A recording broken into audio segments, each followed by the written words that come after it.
Monsieur le Président, je vous remercie de me donner à nouveau la parole. J'aurais pu me taire tout simplement parce que ce que nous avons dit était suffisamment clair. Mais devant les élucubrations de mon collègue du Rwanda, je crois que je suis obligé quand même d'y revenir un tout petit peu.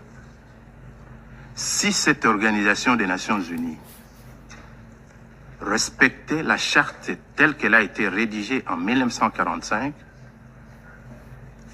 le Rwanda, qui a envahi le territoire d'un autre pays, ne serait peut-être même pas admis à s'asseoir à côté de nous ici aujourd'hui.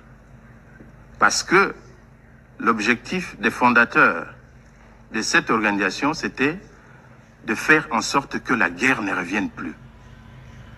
Ce pays a envahi le territoire de la République démocratique du Congo. Ils ont leurs troupes sur le territoire de la République démocratique du Congo. Ils tuent au quotidien. Ce matin, encore à Bukavu, des centaines de jeunes ont été entraînés vers une direction inconnue. Toujours dans la logique de l'épuration, des massacres des populations civiles congolaises. Mais ils ont peur de la haine, c'est-à-dire le discours de haine.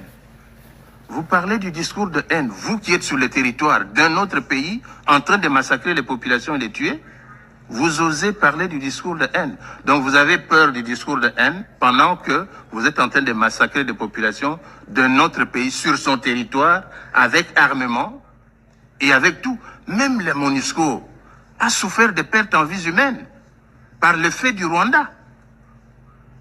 Un pays comme ça est digne de s'asseoir sur la table du Conseil de sécurité et de parler du discours de haine, et on l'écoute même. Que vaut un discours de haine par rapport à des milliers de massacres commis sur le territoire de la République démocratique du Congo? Que vaut un discours de haine par rapport à un génocide conduit par un pays membre de cette organisation? Monsieur le Président, il a parlé aussi des FDLR. Mais qui sont les FDLR? Ce sont des Rwandais. Organisez un dialogue inter-rwandais. Discutez entre vous. Vous n'avez même pas de démocratie chez vous. La démocratie n'existe pas au Rwanda. Tous les opposants rwandais sont en dehors du Rwanda. Quand ils sont à l'intérieur, ils sont tués et assassinés. Au Congo, nos opposants sont au Congo. Nous discutons. Nous avons la démocratie, même si on ne peut pas la comparer à la démocratie occidentale. Elle existe. Où est la démocratie au Rwanda? Où est la démocratie au Rwanda? Citez-moi un seul opposant rwandais qui existe au Rwanda. Ça n'existe pas. Alors venir débiter des choses du genre, voilà, discours de haine et tout consort, mais ça n'a pas de place ici. Monsieur le Président, les FDLR, parce qu'on en parle toujours, on a fait pratiquement son cheval de bataille ici. Ce sont des Rwandais, je l'ai dit. Si les Rwandais veulent la paix avec les FDLR, mais pour convoquer un dialogue entre vous, discuter. Qui plus est, ces FDLR sont où? C'est à l'est de la République démocratique du Congo. Et qui occupe l'est de la République démocratique du Congo maintenant? C'est le Rwanda et le M23. Mais nous avons dit, nous contribuons au démantèlement des FDLR. C'est ça le sens de l'accord de Washington. Tout simplement parce que nous voulons la paix. Mais qu'on ne vienne pas nous débiter ici des choses du genre comme si, à la base de toute cette insécurité, c'est les FDLR. C'est faux, archi faux. C'est l'exploitation des minerais du Congo. On ne va pas s'en départir, nous l'avons dit plusieurs fois. Nous considérons que les graves violations des droits de l'homme qui se commettent à l'est de la République démocratique du Congo sont le fait du Rwanda. C'est un pays agresseur. On devait les traiter en tant que tels selon la Charte des Nations Unies. Nous sommes étonnés de constater que nous essayons toujours avec un agresseur qui vient avec des arguments, qui fait écouter même des arguments qui n'ont pas de valeur devant vous. Combien de fois parlera-t-on des FDLR? Combien de fois parlera-t-on du discours de haine? Et qui le dit?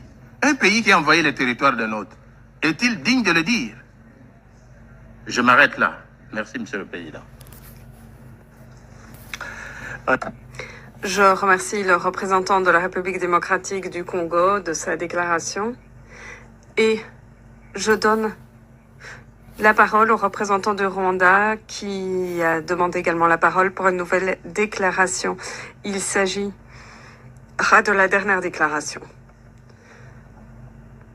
Merci beaucoup, Monsieur le Président. Je ne vais pas gaspiller votre temps. En effet, les FDLR sont des Rwandais et donc ils devraient être au Rwanda, c'est ce que nous demandons, nous.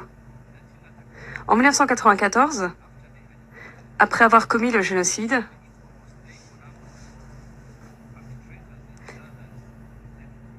il y avait un grand nombre d'auteurs de ce génocide qui ont quitté le Rwanda pour la Tanzanie. Mais comme la Tanzanie a géré la situation dûment, nous n'avons plus de problème maintenant avec la Tanzanie. Vous connaissez bien l'histoire. Le HCR a participé à tout ce processus. Donc, ils ont été désarmés, mis dans des camps et puis rapatriés au Rwanda.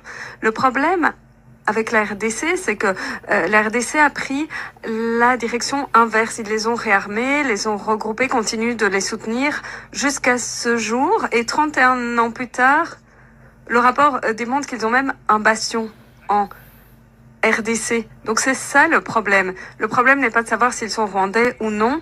Oui, ce sont des Rwandais qui ont tué notre peuple et qui veulent continuer de tuer. Ils ont toujours ces intentions génocidaires. Et dès lors, ils doivent être neutralisés. Ne devraient pas être au Rwanda.